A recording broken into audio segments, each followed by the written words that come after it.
جو انسان یہ پسند کرتا ہے کہ اس کے پاس پیسے آ جائیں، جو انسان یہ پسند کرتا ہے کہ اس کے مال بڑھ جائے، جو انسان یہ پسند کرتا ہے کہ اس کا رزق میں اضافہ ہو جائے، پھیل جائے، تو اس کو چاہیے کیا کرے؟ فَلْيَصِلْ رَحِمَهُ، کہ اس کو چاہیے کہ وہ رشتہ داروں کے ساتھ میل جول رکھے۔ رشتہ داروں سے اگر انسان میل جول رکھتا ہے، صلہ رحمی کرتا ہے، رشتہ داروں سے محبت کرتا ہے، تو فرمایا ایسے شخص کے اللہ رب العالمین رزق میں اضافہ فرما دیتے ہیں۔ اور دوسری چیز وَيُنْسَى لَهُ فِي أَسْرِهِ، اس کی عمر کو بھی اللہ تعالیٰ بڑھا دیتے ہیں۔ اللہ کے نبی فرماتے ہیں صلی اللہ علیہ وسلم، وہ انسان خوش بخت ہے کہ جس کی عمر بھی لمبی ہو اور اس کے نیک اعمال بھی زیادہ ہوں، اور وہ انسان بدبخت ہے کہ جس انسان کی عمر بھی لمبی ہو اور اس کے گناہ اور نافرمانیاں بھی زیادہ ہوں۔ ایک اور حدیث میں اللہ کے نبی صلی اللہ علیہ وسلم فرماتے ہیں، صوبان رضی اللہ تعالیٰ عنہ سے روایت ہے، انہوں نے فرمایا کہ اللہ کے نبی فرماتے ہیں لا يرد القدرۃ الا الدعاء ولا يزيد في العمر الا البر۔ تقدیر کو اگر کوئی چیز تقدیر کے آگے آ سکتی ہے، تقدیر سے بڑھ سکتی ہے، تو فرمایا وہ دعا ہے۔ ولا يزيد في العمر، انسان کی عمر اگر بڑھتی ہے تو کس چیز سے؟ فرمایا نیکی کرنے سے۔ یہ بخاری مسلم کی حدیث ہے۔ ایک اور حدیث میں اللہ کے نبی صلی اللہ علیہ وسلم فرماتے ہیں حضرت عائشہ رضی اللہ تعالیٰ عنہ کو، فرمایا آپ علیہ السلام نے الرحیم معلقۃ بالعرش، یہ جو رحم، محبت، شفقت ہے، اس کے اللہ رب العالمین نے 100 درجے بنائے ہیں، جن میں سے ایک درجہ اللہ نے دنیا میں تقسیم کیا ہے۔ اس دنیا میں ایک درجہ جو تقسیم کیا ہے، اس کی بنا پر ایک جنگلی جانور اپنے بچے کو نہیں کھاتا، ورنہ وہ بھی چیڑ پاڑ کر کے کھا جائے۔ اور فرمایا آپ علیہ السلام نے 99 درجے اللہ رب العالمین نے اپنے پاس رکھے ہیں قیامت والے دن اپنے گنہگار بندوں پر تقسیم کرنے کے لیے۔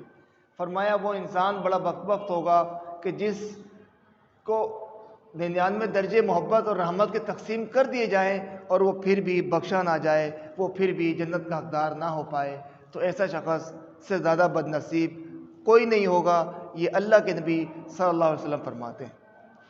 تو فرمایا رحم اور جو ہے یہ لٹکا ہوا ہے اللہ کے عرش کے ساتھ، اور یہ کہتا ہے رحم من وصلنی وصلہ اللہ، جو آپس میں محبت کرتا ہے، آپس میں رشتہ داروں سے، لوگوں سے میل جول کر کے رہتا ہے، فرمایا اللہ اس کے ساتھ محبت اور رحم کرے۔ ومن قطعنی قطعہ اللہ، یہ بخاری کی حدیث ہے۔ اور جو مجھے کاٹتا ہے، جو رشتہ داروں کے ساتھ دور کٹ کٹ کے رہتا ہے، فرمایا قطعہ اللہ، اللہ ایسے شخص کو تباہ و برباد کر دے۔ تو میرے بھائیو دوستو، صلہ رحمی، رشتہ داروں کے ساتھ نرمی کرنا، رشتہ داروں کے ساتھ مل کے رہنا، اس کی بڑی فضیلت ہے۔ آپ علیہ الصلوۃ والسلام فرماتے ہیں، ابو ہریرہ رضی اللہ تعالیٰ سے روایت ہے، فرمایا آپ علیہ السلام نے من کان یؤمن باللہ والیوم الآخر، جو شخص آخرت کے دن پر اور اللہ پر ایمان اور یقین رکھتا ہے، تو فرمایا فَلْيَصِلْ رَحِمَهُ، اس کو چاہیے کہ وہ رشتہ داروں کے ساتھ میل جول کرے اور رشتہ داروں کے ساتھ مل کر رہے۔ ایک اور حدیث بخاری کی ابو ہریرہ رضی اللہ تعالیٰ عنہ روایت کرتے ہیں، فرمایا آپ علیہ السلام نے تعلموا من انسابکم، تم اپنے خاندان، قوم، قبیلے، رشتہ دار جو ہیں ان کے بارے میں پہچان رکھا کرو کہ تمہارا کون کون رشتہ دار ہے، کون سا تمہارے قوم قبیلے کا ہے۔ کیوں؟ قومیت کے لیے نہیں، اسلام نے قومیت کو ختم کیا ہے۔ اسلام نے کہا تم میں سے کالا ہو یا گورا ہو، تم میں اجمی ہو یا عربی ہو، کسی کو کسی پر فوقیت نہیں ہے، سب برابر ہیں۔ اگر کوئی ہے، ان اکرمکم عند اللہ اتقاکم، عزت والا کون ہے؟ جو اللہ سے ڈرتا ہے، جو متقی ہے، جو تقوی والا ہے، وہی عزت والا ہے۔ تو فرمایا آپ علیہ السلام نے تعلموا من انصابکم ما تصلون بی ارحامکم، اپنے قوم قبیلے رشتہ داروں کے بارے میں پہچان رکھا کرو تاکہ تم ان سے صلہ رحمی، ان کے ساتھ شفقت کر سکو۔ اور فرمایا آپ علیہ السلام نے فَإِنَّ صِلَةَ الرَّحَمِ مُحَبَّةٌ فِي الْأَهْلِ فَمَسْرَاتٌ فِي الْمَالِ، اگر خاندان رشتہ داروں کے ساتھ، قوم قبیلے کے ساتھ میل جول کرو گے اور مل کر رہو گے تو اس سے کیا ہوگا؟ فرمایا آپس میں رشتہ داروں میں محبت پیدا ہو جائے گی۔ اور فرمایا وَمَسْرَاتٌ فِي الْمَالِ، مال میں، رزق میں اللہ رب العالمین اضافہ فرما دیں گے۔ اور فرمایا وَمَنْسَاتٌ فِي الْأَسْرِ، اس شخص کی عمر میں بھی اللہ رب العالمین اضافہ فرماتے ہیں۔ تو صلہ رحمی کرنے سے انسان کی عمر میں اضافہ ہوتا ہے، انسان کے مال میں اضافہ ہوتا ہے، اور فرمایا آپ علیہ السلام نے اس آپس میں بھی محبت پیدا ہو جاتی ہے۔ اور ایک اور حدیث ہے، ابو ہریرہ رضی اللہ تعالیٰ عنہ روایت کرتے ہیں، فرمایا آپ علیہ السلام نے اولا ادلکم علی شیء اذا فعلتموہ تحاببتم، کیا میں تمہیں ایسی بات نہ بتاؤں، ایسے کام کی دلالت نہ کروں، اگر تم وہ کام کرنے لگ جاؤ گے تو آپس میں محبت کرنے لگ جاؤ گے۔ صحابہ نے پوچھا اللہ کے رسول بتائیں وہ کیا عمل ہے؟ فرمایا افشوا السلام بینکم، سلام کو عام کر دو، سلام کو پھیلا دو۔ اس سلام کرنے سے کیا ہوگا؟ فرمایا تم آپس میں محبت کرو گے، پہلا فائدہ ہے۔ دوسرا فائدہ کیا ہے؟ فرمایا جب تم سلام کرو گے آپس میں تو اس سے کیا ہوگا؟ تمہارے گناہ دھلیں گے۔ فرمایا آپ علیہ السلام نے اگر ایک مسلمان دوسرے مسلمان سے مصافحہ کرتا ہے، ہاتھ ملاتا ہے، تو جب تک وہ ہاتھ چھوڑتے ہیں ان دونوں کے گناہ اللہ بخش دیتا ہے۔ اس کا تیسرا فائدہ کیا ہے؟ فرمایا آپ علیہ السلام نے اگر کوئی انسان السلام علیکم ورحمۃ اللہ وبرکاتہ کہتا ہے تو اس کو ہر لفظ پر اللہ رب العالمین نیکی دیتے ہیں۔ تو یہ فضیلت، یہ مقام، یہ مرتبہ کس چیز سے ہے؟ سلام کو عام کرنے سے۔ آپ علیہ السلام فرماتے ہیں تو آپ اس تسلم علی من عرفت وعلی من لا تعرف، جس کو آپ جانتے ہیں آپ اس کو بھی سلام کریں، اور جس کو آپ جانتے نہیں ہیں آپ اس کو بھی سلام کریں۔ تو سلام کرنے سے کیا ہوگا؟ ایک دوسرے کو محبت، ہم دعا دے رہے ہیں کہ اللہ آپ کو سلامت رکھے۔ یہ وہ سلام ایک ملنے کا ایک طریقہ اللہ کے نبی اور اسلام نے ہمیں سکھایا ہے کہ جس پر ہمیں عمل کرنا چاہیے۔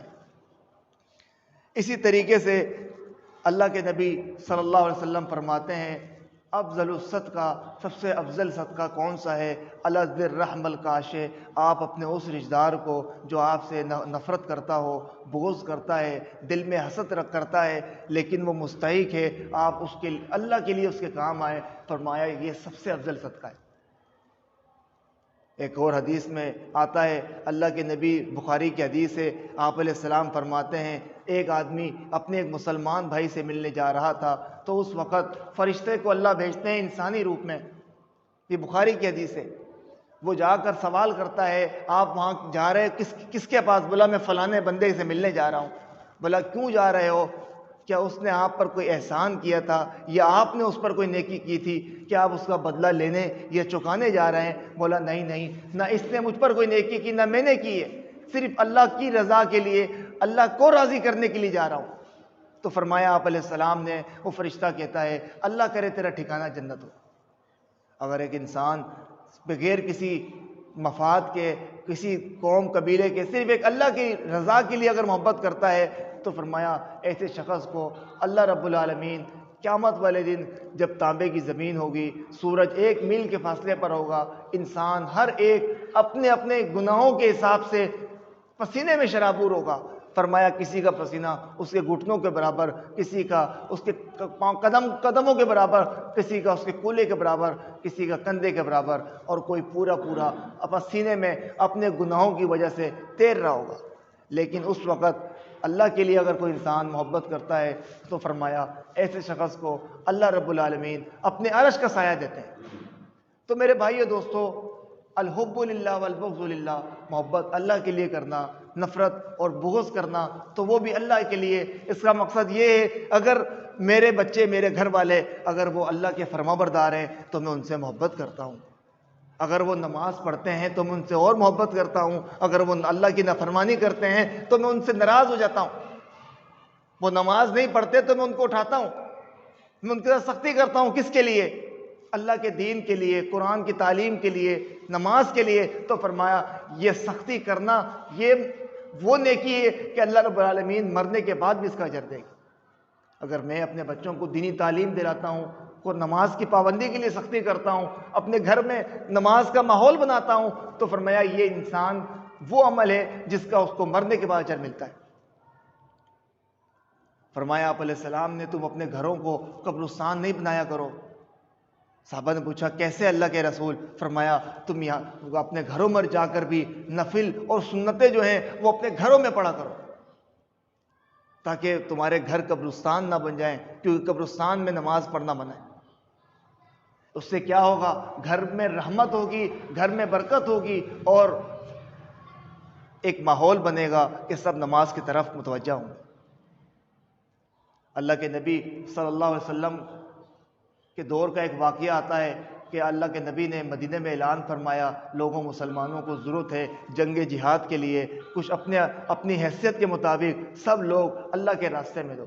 اتنے میں آپ علیہ السلام دیکھتے ہیں کہ ایک صحابی اٹھا اور وہ گھر پہ گیا، وہاں سے اس نے کھجوروں کا ایک بورا اٹھایا اور وہ لے کر آ رہا ہے، گھسیٹتے ہوئے آ رہا ہے، کیونکہ وہ اس کو اٹھایا نہیں جا رہا، وہ اتنا بھاری ہے۔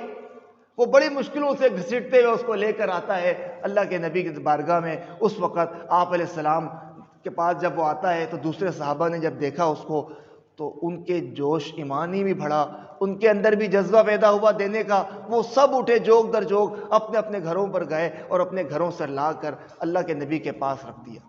اس وقت آپ علیہ السلام فرماتے ہیں ہر ایک کو اپنی اپنی نیکی ملے گی، لیکن الدال علی الخیر کفاعلہ، نیکی پر دلالت کرنے والا ایسے ہے کہ جیسے اس نے خود وہ کام کیا۔ جو پہلا شخص جس کو دیکھا کسی نے، جو لے کر آیا، جس کو دیکھ کر دوسرے اٹھے ہیں دینے کے لیے، ان سب کا اجر اپنا اپنا ان کو تو ملے گا، لیکن وہ دیکھنے والے جس کو دیکھ کر وہ دینے لگے ہیں اس کو بھی نیکی ملے گی۔ تو میرے بھائیو دوستو، یہ وہ نیکیاں ہیں جو میں اور آپ حاصل کر سکتے ہیں۔ یہ وہ وقت ہے میرے اور آپ کے پاس کہ ہم اس وقت میں اس موقع کو غنیمت جانیں اور اس غنیمت جانتے ہوئے ہم اللہ کو راضی کر لیں۔ آپ علیہ السلام فرماتے ہیں اغتنم خمسن علی خمسن، 5 چیزوں کو 5 چیزوں پر غنیمت جانو۔ عقل مند وہ نہیں ہے کہ جو گناہ کرتا رہے اور اللہ پہ امید لگائے۔ عقل مند نبی فرماتے ہیں وہ شخص ہے جو محنت کرتا ہے، جو نمازیں پڑھتا ہے، جو کوشش کرتا ہے، اس کے بعد اللہ پہ توکل کرتا ہے۔ ایسا نہیں کہ اوپر سے چھلانگ مسجد سے مار لے، بلڈنگوں سے، اور اللہ پہ یقین کہ بھائی اللہ بچائے۔ تو فرمایا آپ علیہ السلام نے 5 چیزوں سے پہلے غنیمت جان لو۔ بڑھاپے سے پہلے جوانی کو، بڑھاپے سے پہلے غنیمت جانو کہ یہ جوانی کی عبادت اللہ کو بڑی پسند ہے۔ وَشَابٌ نَشَا فِي عبادت اللہ، 7 آدمیوں کو جو اللہ عرش کا سایہ دے گا ان میں سے ایک اور شخص کون ہے؟ وہ نوجوان جس نے اپنی جوانی کو اللہ کے راستے میں لگا دی۔ تو جوانی کو بڑھاپے سے پہلے اگر غنیمت جان لیا تو یقیناً یہ آپ کے لیے، یہ میرے لیے، یہ میرے اپنے لیے فائدہ ہے۔ کیونکہ قیامت والے دن انسان اپنے بھائی، اپنی بہن، اپنی ماں، اپنے باپ، اپنے دوست سے کون سا دوست؟ ہر دوست نہیں، خاص دوست اللہ قرآن میں نقشہ کھینچتا ہے۔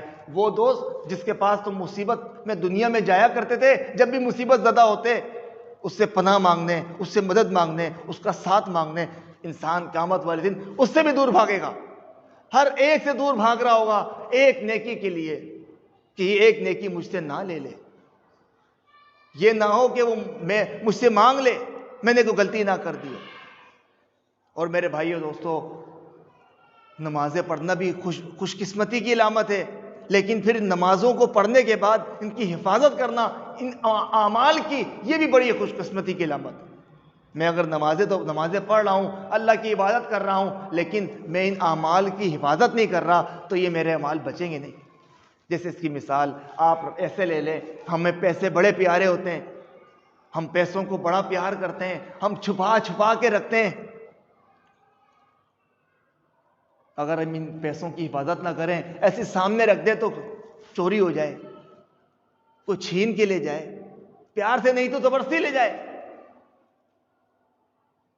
جب پیسوں کی حفاظت کرتے ہیں، تالے میں رکھتے ہیں، بینک میں رکھتے ہیں، چھپا کے رکھتے ہیں کیسی جگہ کہ کوئی پوچھ نہ سکے، کوئی سوچ نہ سکے، تو میرے بھائیو دوستو نیکی کی بھی ایسے حفاظت کرنی ضروری ہے۔ اگر آپ اور میں نیکی کو کرنے کے بعد حفاظت نہیں کریں گے تو میرے بھائیوں وہ نیکیاں ضائع بھی ہو جاتی ہیں۔ فرمایا آپ علیہ السلام نے، بس ایک دو باتیں کر کے موضوع ختم کرتا ہوں۔ فرمایا آپ علیہ السلام نے، میرے صحابہ ایک سوال کیا اللہ کے نبی نے صحابہ سے، بتاؤ غریب کون ہے؟ آپ علیہ السلام کو صحابہ نے فرمایا المفلس فینا من لا درہم لہ ولا دینار لہ، ہمارے میں غریب وہ ہے جس کے پاس درہم و دینار نہ ہو، جس کے پاس پیسے نہ ہو، وہ غریب ہے۔ آپ علیہ السلام فرماتے ہیں المفلس من امتی یوم القیامہ، قیامت والے دن میری امت کا غریب کون ہوگا میرے صحابہ؟ وہ نہیں ہوگا جس کے پاس پیسے نہ ہو، بلکہ غریب وہ ہوگا جو آئے گا نمازیں، روزے، زکوٰۃ، حج، جہاد، اللہ کی ہر نیکی کی، ہر فرما برداری کری اس نے، ہر نیکیاں لے کے آئے گا، لیکن اتنے میں ایک آدمی آئے گا، وہ کہے گا ضربنی ھذا، اللہ اس نے دنیا میں مجھے ناجائز مارا تھا۔ دوسرا آ کے کہے گا اکل مالی ھذا، اللہ اس نے دنیا میں میرا ناجائز مال کھایا تھا۔ تیسرا آ کے کہے گا شتمنی ھذا، اللہ اس نے مجھے ناجائز گالی دی تھی۔ چوتھا کہے گا اللہ اس نے ناجائز مجھے ذلیل کیا تھا۔ اس وقت اس نے اگر مارا تھا کیا دنیا میں تو اس کے مار کے بدلے مارا جائے، بات ختم نہیں، بلکہ اس مار کے بدلے مار سے کام نہیں چلے گا، بلکہ اس مار کے بدلے نیکیاں دی جائیں گی۔ آپ علیہ الصلوۃ والسلام فرماتے ہیں لوگ آ رہے ہوں گے اپنی مار کے حساب سے، اپنی گالی کے حساب سے، اپنے مال کی چوری کے حساب سے، وہ اس سے نیکیاں لے کے جاتے جائیں گے، لوگ آتے جائیں گے نیکیاں لے کے جاتے جائیں گے، اسی اثناء میں اس کی سب نیکیاں ختم ہو جائیں گی، اور ابھی بھی لوگ راستے میں کھڑے ہوئے، لینے والے ابھی بھی کھڑے ہوئے۔ آپ علیہ السلام فرماتے ہیں پھر ان تمام لوگوں کے گناہوں کو اس بندے پر ڈالا جائے گا جو نمازی بھی تھا، جو نیکوکار تھا، جو خدمت خلق کرتا تھا، جو نیکیوں کے کام کرتا تھا، جس کی بڑی واہ واہ ہوتی تھی، جس کو لوگ کہتے تھے یہ بڑا سخی ہے، یہ بڑا حاجی ہے، یہ بڑا نمازی ہے۔ آپ علیہ السلام فرماتے ہیں لوگوں کے گناہوں کو اس پر ڈالا جائے گا اور اس کو گھسیٹ کر منہ کے بل گھسیٹ کے جہنم میں ڈالا جائے گا۔ یہ کون ہوگا؟ یہ نیک ہوگا، یہ وہ ہوگا جس کو لوگ نیک بولتے ہیں۔ تو میرے بھائیو دوستو نیکی کی حفاظت کرنا سیکھیں۔ اللہ اتنا پیار کرتا ہے کہ جو انسان، اللہ فرماتا ہے الا من تاب وآمن وعمل صالحا، جس نے ایمان لے آیا، یقین لے آیا اللہ پر، توبہ کر لی، عمل صالح کرے، اللہ اس کے گناہوں کو بخش دیتا ہے۔ صرف بخشتا نہیں ہے، فَأُولَٰئِكَ يُبَدِّلُ اللَّهُ سَيِّئَاتِهِمْ حَسَنَاتٍ، اللہ ایسے لوگوں کے گناہوں کو نیکیوں میں بدل دیتا ہے۔ دیکھ لے گناہ نیکی میں بدل رہے ہیں کیسے؟ صرف اللہ سے معافی مانگنے پر، اللہ کی بارگاہ میں جھکنے سے اللہ اتنا راضی ہو جاتا ہے۔ تو میرے بھائیو دوستو یہ موقع، یہ وقت میرے آپ کے پاس جو آج اس وقت موجود ہے، یہ بعد میں میسر نہیں ہوگا۔ اللہ فرماتے ہیں قرآن میں یوم یعض الظالم علی یدی، ظالم اپنے ہاتھوں کو چبائے گا، ویقول، وہ کہے گا یا لیتنی، ہائے افسوس، کاش لم اتخذ فلانا خلیلا، میں اس فلانے کو دوست نہیں بناتا، وہ میرا دوست بن گیا تھا، اس کی دوستی کی وجہ سے میں برا ہو گیا، اس کی دوستی برا دوست تھا تو بری سوچ آ گئی، میں برا دوست تھا گیا تو بری باتیں کرنے لگ گیا، برا دوست تھا میں وہاں گیا تو نمازوں سے دور ہو گیا، اس دوستی کی کاش میں اس فلانے سے کو دوست نہیں بناتا۔ لم اتخذ فلانا خلیلا یا ویلتا لیتنی، ہائے افسوس، کاش یہ مجھ سے جو غلطی ہو گئی یہ نہ ہوتی۔ لیکن میرے بھائیو دوستو یہ کاش کرنا، یہ تل ملانا، اللہ سے بولنا کہ اللہ دوبارہ ایک بار بھیج دے، اب نہیں ہوگا تو میرے بھائیو مرنے کے بعد واپسی نہیں ہے۔ مرنے کے بعد اگر انسان کے اعمال اچھے ہیں تو اس کے لیے قبر میں بھی جنت ہے، ورنہ میرے بھائیو دوستو اکثر لوگوں جو جاتے ہیں زمین میں تو زمین ان کو کھا لیتی ہے، انسان پھٹ کے اس کا پیٹ اس کا جسم جو اس نے موٹا تازہ کیا ہوتا تھا وہ کیڑے مکوڑے اس کو کھا لیتے ہیں. یہ انسان کی حقیقت ہے. میں اپنے باپ سے اپنی ماں سے زیادہ پیار کرتا ہوں، لیکن میرے ماں باپ مجھ سے پیار کرتے ہیں. لیکن میرے بھائیو دوستو، مرنے کے بعد میں اپنے ماں باپ کو اپنے گھر میں فریج میں نہیں رکھتا، سنبھال کے نہیں رکھ سکتا اس کو، کیونکہ مرنے کے بعد ماں ہو یا باپ ہو، بہن ہو یا بھائی ہو، اس کو یہی کوشش ہے کہ اس کو فوری اس کو قبر میں اس کی جگہ پر پہنچا دیا جائے. کہیں یہ نہ ہو کہ یہ لاش پھٹ جائے اور کیڑے نہ ہو جائیں، بدبو نہ آ جائے. دیکھی ہوگی آپ لوگوں نے ایسی لاشیں جو 2 دن گزر جائیں تو اس کی کیا حال و عالم ہوتا ہے. یہ کون تھا؟ یہ وہی انسان تھا نا جو اکڑ کے چلتا تھا. یہ وہی انسان تھا نا جو لوگوں کو حقیر سمجھتا تھا. لیکن آج مر گیا تو دیکھو اپنے پاؤں پہ نہیں چل سکتا، اپنا بوجھ نہیں اٹھا سکتا. ضعف الطالب والمطلوب، جو مانگ رہا ہے وہ بھی کمزور ہے. یہ لوگ جس اللہ کے علاوہ جن لوگوں سے مانگتے ہیں وہ بھی ناتواں اور کمزور لوگ ہیں.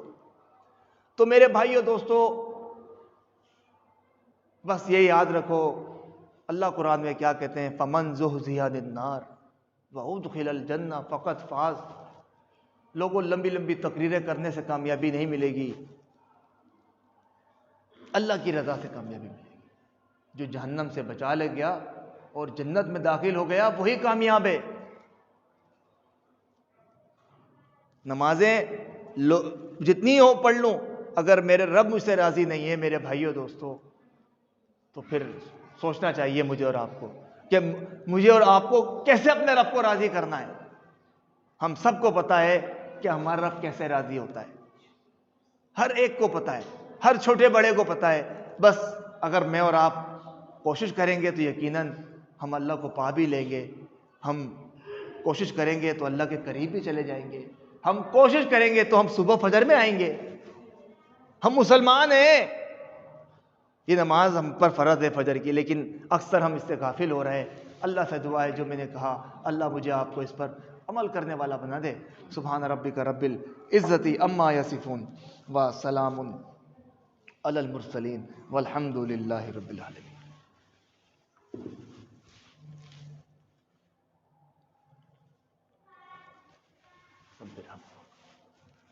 ان الحمد للہ نحمده ونستعینه ونستغفره ونؤمن به ونتوکل علیہ ونعوذ باللہ من شرور انفسنا ومن سیئات اعمالنا من یهده اللہ فلا مضل له ومن یضللہ فلا ہادی له واشهد ان لا الہ الا اللہ وحدہ لا شریک له واشهد ان محمدا عبدہ ورسولہ.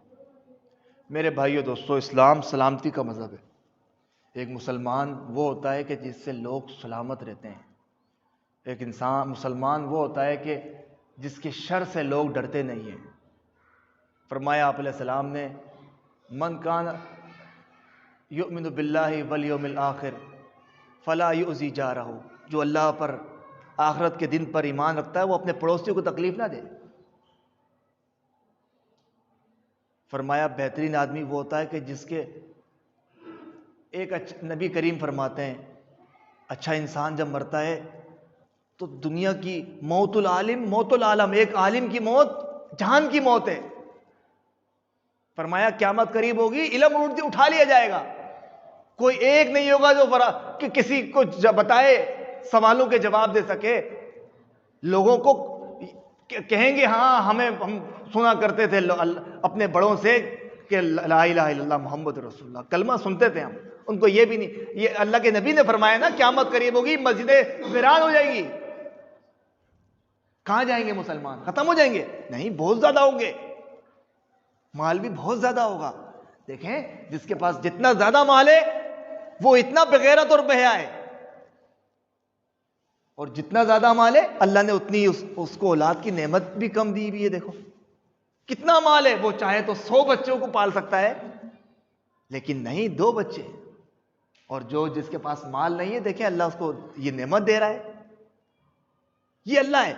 تو مسلمان اچھا کون ہوتا ہے کہ اس سے ہر ایک چیز پیار کرتی ہے. وہ ہر ایک کے لیے خیر کا سبب بنتا ہے. وہ جانور کو بھی نہیں مارتا، اس کو پتا ہے کہ یہ جانور کو اگر میں آج مار رہا ہوں ناجائز تو یہ مجھ سے بدلہ لے گا، قیامت والے دن مجھے اس کی دیکھی دینی پڑے گی. اگر غلطی کر دی تو وہ اپنی غلطی کا پھر ازالہ کرتا ہے، معافی مانگتا ہے، غلطی ہو گئی یار معاف کر دو. انسان ہو یا جانور ہو، کسی بھی چیز سے جو غلطی کر دی وہ اس کا حق ادا کرتا ہے. زمین کے ساتھ بھی غلطی ہو گئی، فرمایا البصاق فی المسجد خطیہ، مسجد میں تھوکنا گناہ ہے. وکفارتها دفنها، اس کا کفارہ یہ ہے کہ اس کو دفن کر دو، اس کو صاف کرو. تو راستے، پرندے، درخت، جانور، جب انسان مسلمان اچھا ان سب کے لیے خیر کا سبب ہے تو پھر وہ انسان کے لیے کیوں نہیں ہے؟ وہ انسان کے لیے بھی خیر کا سبب ہوتا ہے. یہ ایک مسلمان کی صفات ہوتی ہیں کہ اس سے وہ جہاں بھی جاتا ہے لوگوں کے لیے بھلائی کی بات کرتا ہے. خیر الناس من ينفع الناس. دیکھیں اسلام کیسا مذہب ہے، لوگوں میں بہترین وہ ہے جو لوگوں کا فائدہ سوچے. یہ نبی کریم کی حدیث ہے، دوبارہ سنا دیتا ہوں. خیر الناس، لوگوں میں بہترین کون ہے؟ من ينفع الناس، جو لوگوں کا فائدہ سوچتا ہے، لوگوں کے لیے بھلائی کا سبب بن جاتا ہے، لوگوں کے لیے نیکی کا سبب بنتا ہے، بغیر کسی مفاد کے، بغیر کسی لالچ کے لوگوں کے کام آتا ہے، نرمی کرتا ہے، لوگوں کو قرضہ دیتا ہے، موقع پہ نہیں دے پاتے وہ پھر موقع دے دیتا ہے. یہ اسلام کی صفات ہے. اور یہاں جو قرضہ لوگ دیتے ہیں آج اس کے بدلے پیسے لیتے ہیں. تو میرے بھائیو دوستو، جو میں نے کہا اللہ مجھے آپ کو اس پر عمل کرنے والا بنا دے، ہمیں اچھا سچا صاف ستھرا سیدھا بالکل صحیح مسلمان اللہ بنا دے. اللہم صلی علی محمد وعلی آل محمد کما صلیت علی ابراہیم وعلی آل ابراہیم انک حمید مجید. اللہم بارک علی محمد وعلی آل محمد کما بارکت علی ابراہیم وعلی آل ابراہیم انک حمید مجید. اللہم انصر الاسلام والمسلمین، اللہم اعز التوحید الموحدین، اللہم اذل الشرک والمشرکین، اللہم اغفر لنا وللمؤمنین والمؤمنات والمسلمین والمسلمات، اللہم الف بین قلوبہم، اللہم اصلح ذات بینہم، اللہم انصرہم علی عدوک وعدوہم، اللہم العن الکفرۃ الذین یصدون عن سبیلک ویکذبون رسلک ویقاتلون اولیاءک، اللہم خالف بین کلمتہم وزلزل اقدامہم وشتت شملہم وفرق جمعہم ودمر دیارہم، اللہم مزق بنیانہم، اللہم فرق بنیانہم. سبحان ربک رب العزت عما یصفون وسلام علی المرسلین والحمد للہ.